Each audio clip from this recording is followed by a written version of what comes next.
Est-ce qu'il y a une personne qui peut commencer à invoquer le nom de Jésus ce matin? Est-ce qu'il y a une personne qui n'a que Jésus? Est-ce qu'il y a une personne qui n'a que Jésus? Est-ce qu'il y a une personne qui n'a que Jésus? Cette personne peut lever sa voix ce matin et commencer à invoquer le nom de Jésus. Est-ce que cette personne peut commencer à invoquer le nom de Jésus? Pendant qu'on paye la Jésus, pendant qu'on paye la Jésus, pendant qu'on paye la Jésus, pendant qu'on paye la Jésus. Ceux qui osent la mutumosu suwana ça va. Mais la zone pose la tombe, la porte de la bateau, bataille à gauche, bataille à droite, bataille à poisson, bataille à ciment, moi je n'ai que Jésus. Si tu me enlèves, je n'aurai plus rien. Moi je n'ai que Jésus. Si tu me l'enlèves, moi je n'aurai plus rien. Je n'ai que Jésus. Je n'ai que Jésus. Père la Yesu la tombe dans le nom. Père la secours à yo. Père la secours à yo. Père la secours à yo. La Bible déclare c'est le secours qui ne manque pas dans la détresse. Est-ce qu'il y a une personne qui est dans la détresse ce matin? Est-ce qu'il y a une personne qui est dans la détresse ce matin? Cette personne peut invoquer Jésus. Cette personne peut invoquer Jésus. Cette personne peut invoquer Jésus. Cette personne peut invoquer Jésus. Père la Yesu, Père la Yesu, Père la Yesu, Père la Yesu, Père la Yesu, Père la Yesu.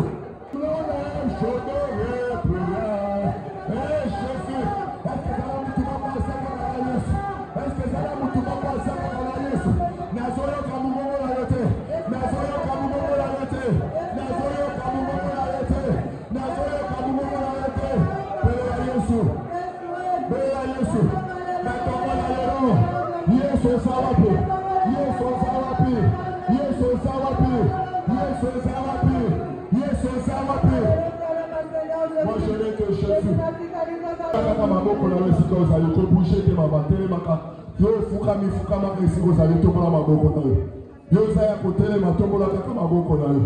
Il n'y a qu'un seul nom qui nous a été donné sur le nom de Jésus. Et c'est la seule personne qui peut te sauver, toi et moi, dans ton nom. Prenez dans le Seigneur, tu as un programme encore spécial. Après la Pâque, tu continues à programmer à 50 jours. Nous avons programme à 50 jours. Avant 50 jours, ici, la nana yo tout le monde a le peuple de Yesu. Anayo qui amène la yo malamouté. Après la résurrection de Jésus, la Bible dit qu'après sa résurrection, Jésus s'est révélé à plusieurs personnes. Il y a plusieurs personnes qui ont vu la main de Dieu.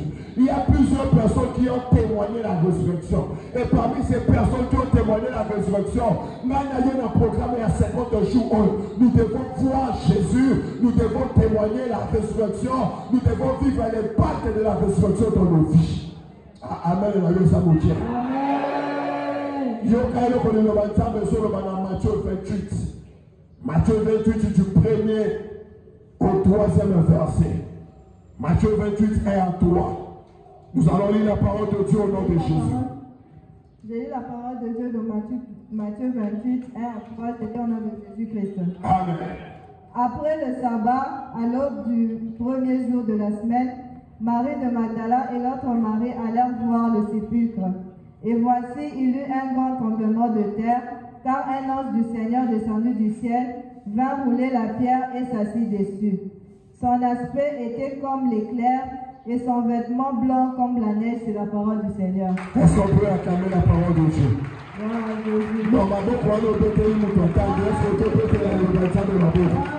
Est-ce que tu peux très bien acclamer la parole de Dieu?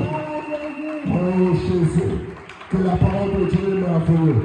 Dans le Seigneur, la Bible déclare après le sabbat, à l'aube du premier jour de la semaine, Marie de Magdala et l'autre Marie allèrent au sépulcre après le sabbat. Je t'entends dire ici que nous sommes dans la période d'après le sabbat. Alléluia. Amen. Nous sommes dans la période qui suit la Pâque. Après la Pâque c'est la résurrection de Jésus. Et la Bible déclare, après le sabbat, lorsque Jésus, Marie et Magdala se sont retrouvés dans le sépulcre, ils ont commencé à vivre et à témoigner le miracle de la résurrection. C'était les premières personnes qui ont vu et qui ont témoigné la résurrection de Jésus-Christ. La Bible déclare, c'est après le sabbat, les premiers jours de la semaine. Nous sommes dans les premiers jours de la semaine. Il y a la chaîne de prière, il y a Yolo, Asa Yakopa Baba. Anazem Sayo, la chaîne de prière, il y a Tonga Yolo, Okoson a le Royote. Amen, la leçon la souveraineté. La chaîne de prière, il y a Yolo. La Bible déclare, Marie de Magdala et l'autre Marie, ils se sont rendus au sépulcre. Pourquoi au sépulcre? Parce que c'était au sépulcre là où on avait mis Jésus. Mais puis nous ne sommes pas venus au sépulcre, mais nous sommes venus à la cité de gloire. Pourquoi? Parce que c'est dans la cité de gloire que Jésus-Christ réside. Donc quand la Marie de Magdala m'a écrit le sépulcre, et il y a eu un miracle qui s'est opéré. Je suis en train de déclarer à une personne ce matin, à la personne qui est en train d'acclamer plus fort, à la personne qui est en train de pousser le cri de joie, à la personne qui est en train de proclamer Jésus, que tout le monde y a le nom, les attendants y a visitation là, tout le monde y a le nom, les attendants y a visitation là, tout le monde y a le nom. Le premier jour de la semaine, le premier jour de la semaine, le premier jour de la semaine, Marie de Magdala et l'autre Marie, le premier jour de la semaine, la Bible regarde, tant que bazoya na sépulcre, babalaki koya mawa mawa, babalaki koya bazolela, babalaki koya pasi na motema. Pourquoi bazolela? Yesu na biso akufi, Yesu na biso azana kuta. Mais lorsqu'ils sont arrivés devant le sépulcre, la Bible regarde, alors retour, babalaki koya ya kolela, bazomaki ya kokima mbangu, en poussant des cris de joie. Yango yazolisa moto moko, awa azosezili le parole, na tango na lelo, ezala bite na tango ya lelo.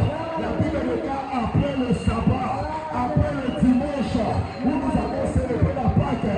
N'ayez plus ceux qui la célébrent la langue, mais le parole est pour la mouton, c'est pour saisir avant. N'ayez plus ça, après la Pâque, après le dimanche de la Pâque, au matin, ce n'était pas un soir, ce n'était pas un soir. Le nom de Zanatomba, ce n'était pas un soir, mais c'était un matin. Et aujourd'hui nous sommes un matin. Aujourd'hui nous sommes un matin. Aujourd'hui nous sommes un matin. Je déclare à la personne qui crie fortement et qui court pour venir saisir cette parole que ton mot y a le nom, les atomes au fil à sont changés. Ton mot y a le nom, les atomes makamotu qui les ont c'est quoi. Nous sommes les salés qui a ton mot. Nous sommes les salés qui a ton mot. Les salés qui a pourquoi les salés qui a pourquoi Marie de Magdala, Bayaki un certain matin. La chaîne de la banque est 6 et 8. Dans le but, ton message là, pour coûter la naïe sur chaque tombeau. Ton message à chaque tombeau, ceux qui te coûtent la naïe. Azo pèse la bise sur l'exhortation. Azo consoler le thème à la bise. Mais nous croyons, Dieu soit le baki. Non seulement que je vais vous consoler, mais je vais faire de vous une source d'eau.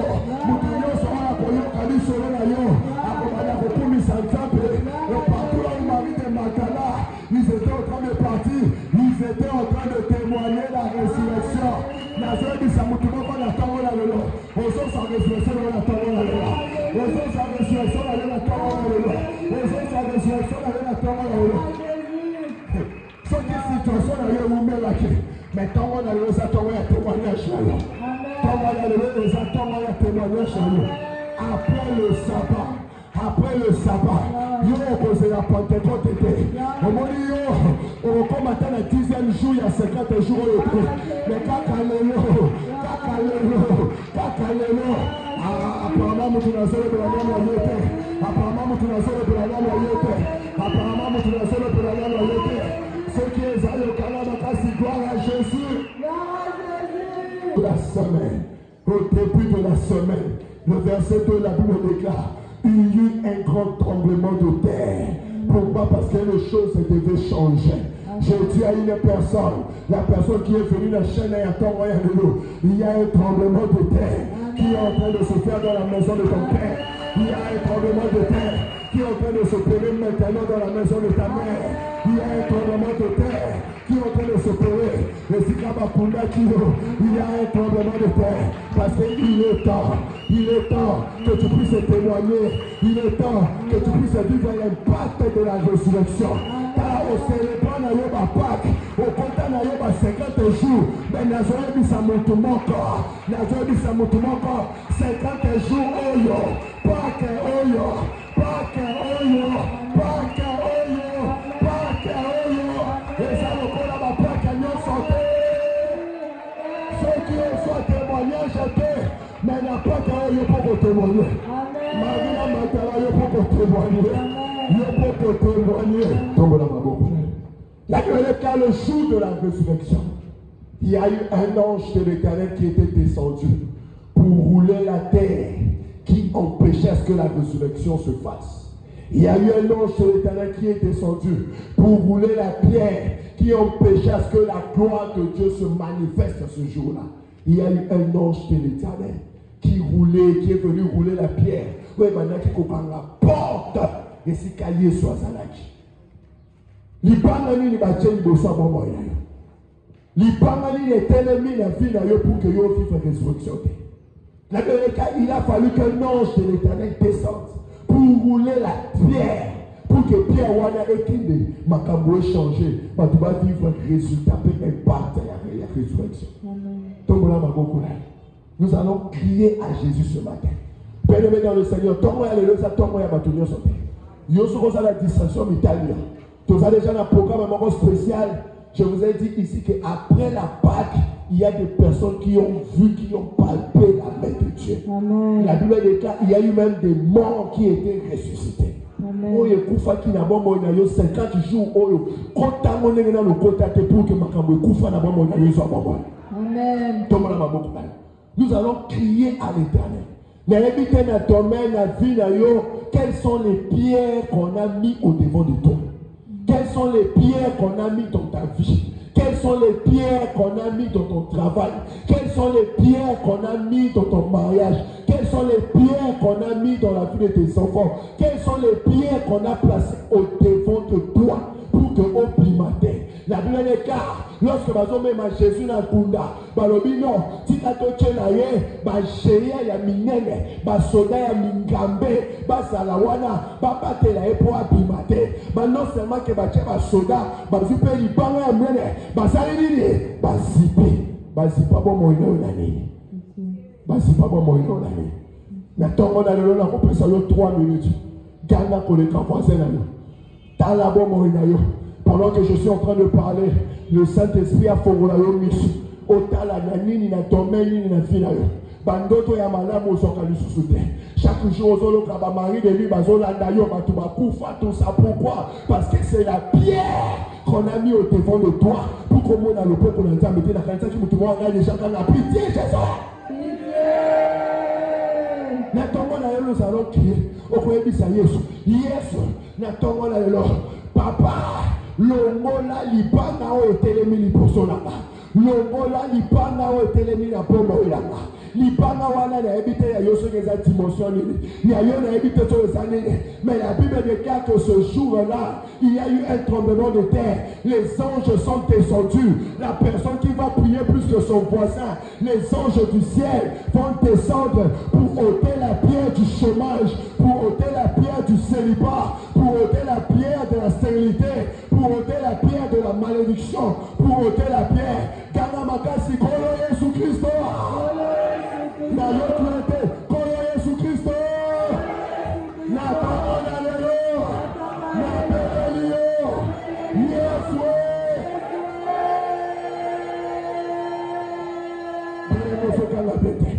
Il faudrait nous montrer dans le combat lola. Pour que nous avons que ezala mutumoko bakanga ye na sepulcre ya lipota na ye bakotisa ye na kunda ya lipota na ye depuis bakotisa ye bazopona bakotisa na kunda bazomusala bakotisa na kunda bazoba révélation bakotisa na kunda bazoba prédiction bakotisa na kunda non seulement que bakotisa na kunda bazili susu kabata ya lipona babambango liboso po akende liboso te mutango azoganga Yesu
Sont descendus.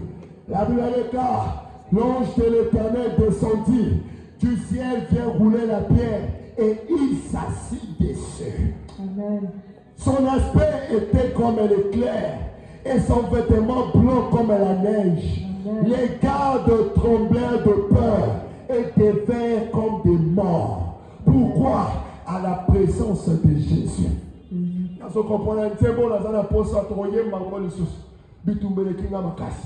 Ce jour est là lorsque l'ange de l'Éternel est descendu. L'ange de l'Éternel a mis ici épée. L'ange de l'Éternel a mis mando qui non. La Bible déclare seulement parce que l'ange de l'Éternel était descendu. Pour intervenir. Bakomi kolenga, bakomi paralysé le kola batu bakufe. Na tongo na lelo, toza na pesa ya secours ya Yesu. Yesu sera kiti na bombo na yo. Yesu sera kiti na bitumba na yo. Azana tante abana kolopa so yiko sala nini? Présence ya Yesu kaka. Sheya wana na seliba yebo kwa bandi kolenga. Présence ya Yesu kaka. Sheya wana ya chômage a bandi kolenga. La Bible déclare, il devait comme des morts. À la place de Yokoufa, Bamone Bakoima Kale Kale, Bamone Bakoya paralysé, Bamone Bakosa la paralysé. Bitumbe Savaka, Pendant 3 minutes, on peut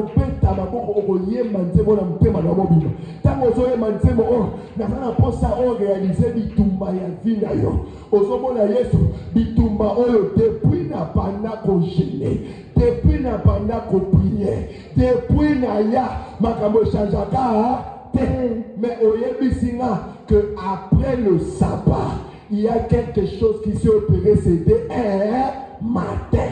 Après nous sommes un matin. Après le jour du sabbat, les premiers jours de est-ce que ça tout le monde se comprend ma caméra? Amen. Premièrement dans le Seigneur, quand tu pries, tu dois prier suivant la lumière de la parole de Dieu. Amen. Et la Bible des cas, il est derrière sa parole pour l'accomplir. Il n'a pas changé. Amen. Sauf à saler là qui Marie de Magdalena Marie, n'a pas on a eu la pour ça la paix. Amen. Bitumele qui m'a cassé, naï comme a cassé teo, Yahweh comme Yesu la ga, Yahweh brûlé la ga, Yahweh brûlé. Zamba pa, zamba pa de la roso peta la roso de la cassé. Bitumele qui m'a cassé, naï comme a cassé teo, Yahweh comme Yesu la ga, Yahweh brûlé la ga, Yahweh brûlé.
après le sabbat, le premier jour de la semaine, au Fandelaki Libanga, la sépulcre, oh, Banaki Kokanga, Yesu la tombeau, Yesu la tombeau, Yaka Fanela Libanga, Y'a chômage, Yaka Fanela Libanga, Y'a maladie, Yaka Fanela Libanga, Ozope Kamaboko, Ozope Kamaboko, Yama Fanela Libanga, Oye Fanela Libanga, Oye Sana Mbetu na yo, Libanga wana, Yamone Malabeswana, Libanga wana, Yamone Malabeswana, Petamaboko, Petamaboko, Petamaboko, Natongo la lelo, Natongo la lelo, Yesue, Yesue, Yesue, Yesue, Yesue, Yesue, Kita, Yesu Kita, la Bible est là, le matin là, l'ange de l'Éternel était descendu, l'ange de l'Éternel descendu, Natongo la lelo Yesu, Venez la sope Tamaboko, Venez la sope Tamaboko, Poussana Liboso, Tobolela,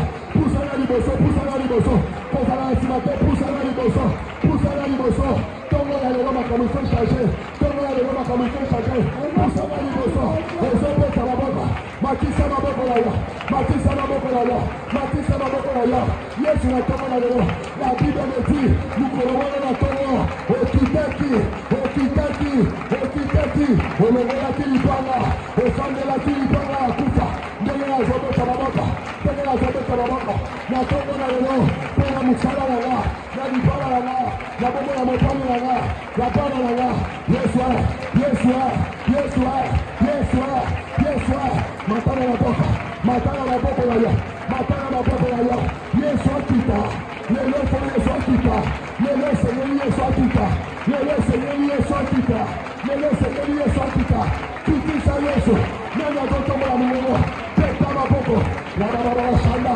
Lelo la Shita la Baba, la Baba, Peta la boca, Yesua Kita, Yesua Kita, Libanga wale umeli, Libanga wale umeli, Lelo ifere wa, Lelo ifere wa, Lelo ifere wa, Lelo ifere wa, Peta la boca. Jésus, Jésus, Jésus, Jésus, Peta la boca. Yobo kita, Yesu kita, Bajere wa umeli, Bajere wa umeli, Depuis la téléma la tina là, depuis la téléma la tina là, Makamesi Makalisusu te, la Bible me dit, nous courons la table au Kitaki, Bajere wana, Bakomaki paralysé, Bajere wana, Bakomaki okola batu bakufi, Yesu nene na zope Tamaboko, Bajere ya, Petamaboko, Petamaboko, Petamaboko, Petamaboko, Petamaboko, Petamaboko, Petamaboko, Petamaboko, Petamaboko. Jésus, Jésus, Jésus, Jésus.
Yesu Kristo,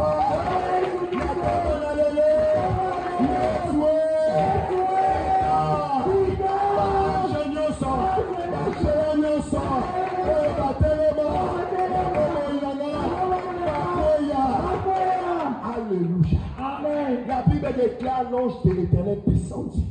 Et lorsque l'ange de l'Éternel est descendu, les gardes qui étaient en train de garder les sépulcres pour que yo opimaté, géant au batelemaki, li poswa bon moinayo, pour ceux qui va mourir au lieu pima, ok ne poswa li pas mourir, par son mission la carte.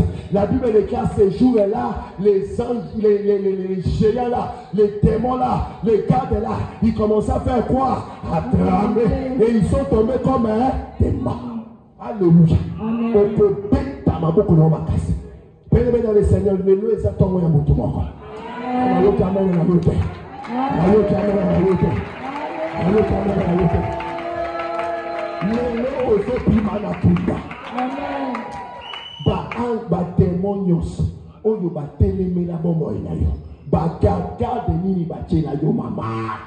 Batela yo garde yekutu azalaka musika te azalaka na porte à chambre na yo afanya yekutu na mbetu ya ndako na yo posoka moni mami kolo wana mwa ba chérie je t'aime aseme mama pe compréhension lobi ekomi swana buda peta boy teso de komi bagarde nini oyo batelema na bombo ina yo batelema wana na momongo na yo soki lelo bakliya baye mwa epele mwa semaine bakliya epele bagarde wana batali semaine prochaine bateleme omona semaine wana mpiaka bagarde wana.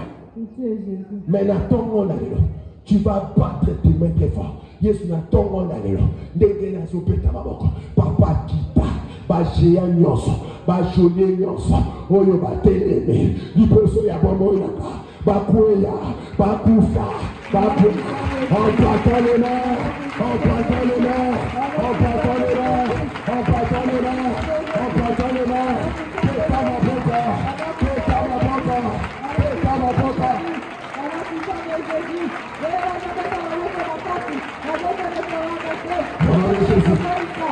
Yesu kita, Yesu kita, Yesu kita, Yesu kita.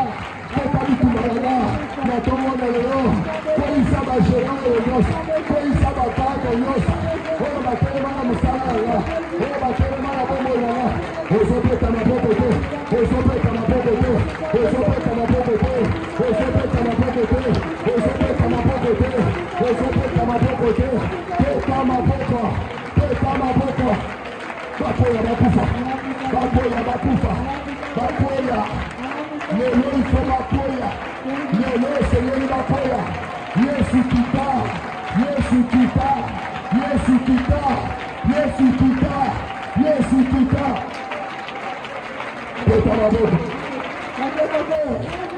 La Bible déclare, lorsque l'ange s'est assis sur la pierre, l'ange a dit à Marie et aux deux maris, à Ebisi Pamo, qui vous êtes venus chercher? Je sais que vous êtes venus chercher Jésus, mais il n'est point ici. Alléluia. Amen. Il n'est point ici. Alléluia. La Bible déclare, mais l'ange prit la parole et dit aux femmes, pour vous, ne craignez pas. Amen. Pour vous, ne craignez pas. Amen. Pour vous, ne craignez pas. Amen. Pour vous, ne craignez pas. Amen. Car je sais que vous cherchez Jésus qui a été crucifié. Amen. Il n'est point ici. Et si Kabachakio n'a pas de ozopima. Amen. On peut dire ma votre plainte. On peut dire ma votre plainte. On peut dire ma votre plainte. Bachakio sur la Kunda. Bachakio sur la tombeau. Mais il y a eu un matin. Marie de Magdalene, Marie, la sœur de Mars, Jésus, Ange Ebisi Bango, moi si on vous Luka, Bakangaki Awapoa Palate, na prison Sika Bakangaki, Asani Susute, na Sika Sika Bakaki, il parle à la et Sani Susute, et Sika Bakangaki, Kopota na et Sani Susute, pour Jésus Christ.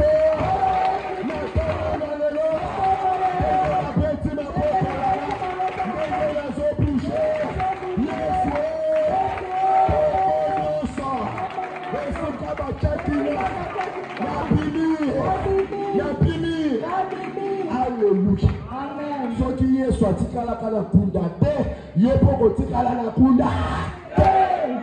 Alléluia. Okopeta maboko na yo. Tala totomoka na prière. Aujourd'hui, ça y est, sur la tongue, on a le makamana yo so esalemaki na tongue. Lobi teme na tongue. Na poko teme na tongue le. Kola Yesu Kristo. Kuna nyoso. Saka nyoso. Bibulu nyoso. Tuzo nyoso. Ole bakoti sakuna. Ole bakuna kila. Na tongue na le.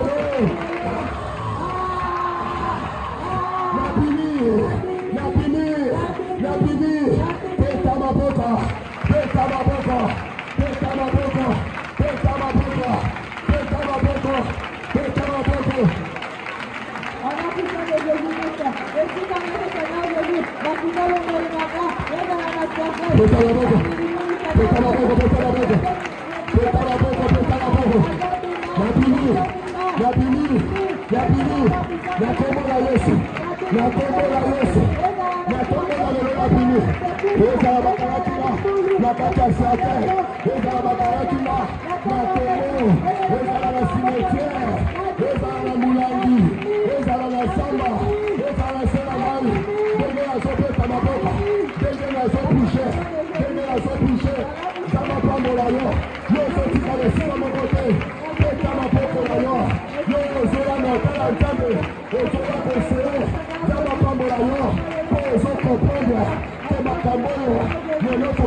L'ange de l'Éternel a dit, il n'est point ici, il est ressuscité, comme il vous l'avait dit. Ton travail n'est plus dans le tombeau, c'est ressuscité.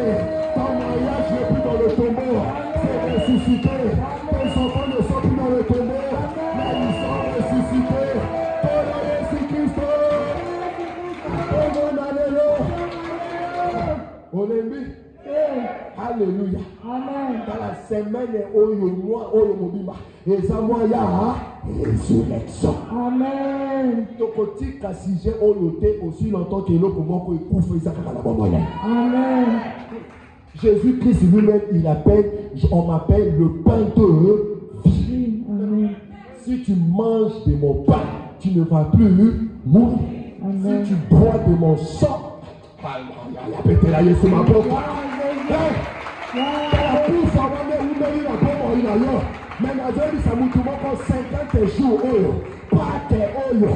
résurrection, résurrection, résurrection.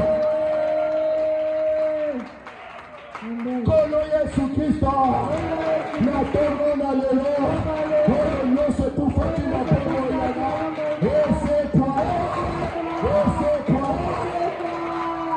Alléluia. Amen. Alléluia. Amen. Prends quelque chose, sois sémence mon poison. Na tono na lelo, hey Yahweh, Yesu, nyonso ekufaki na bongo yana, na tono na lelo, esekwa.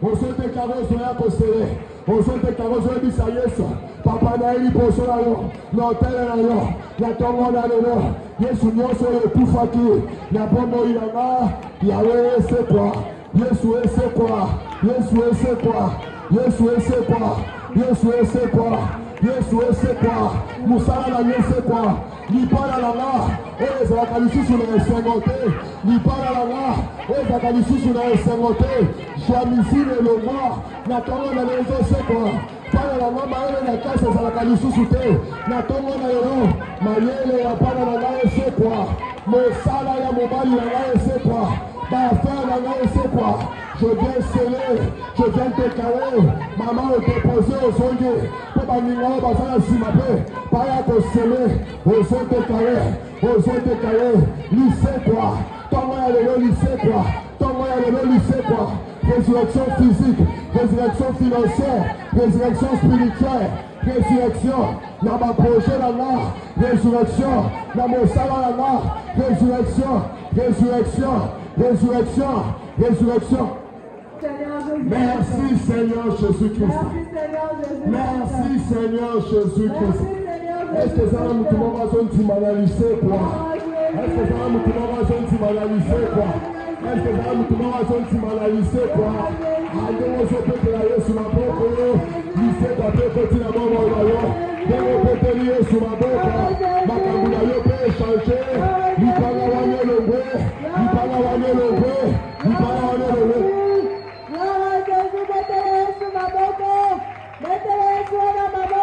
Pétez la Yesu maboko. Pétez la Yesu maboko.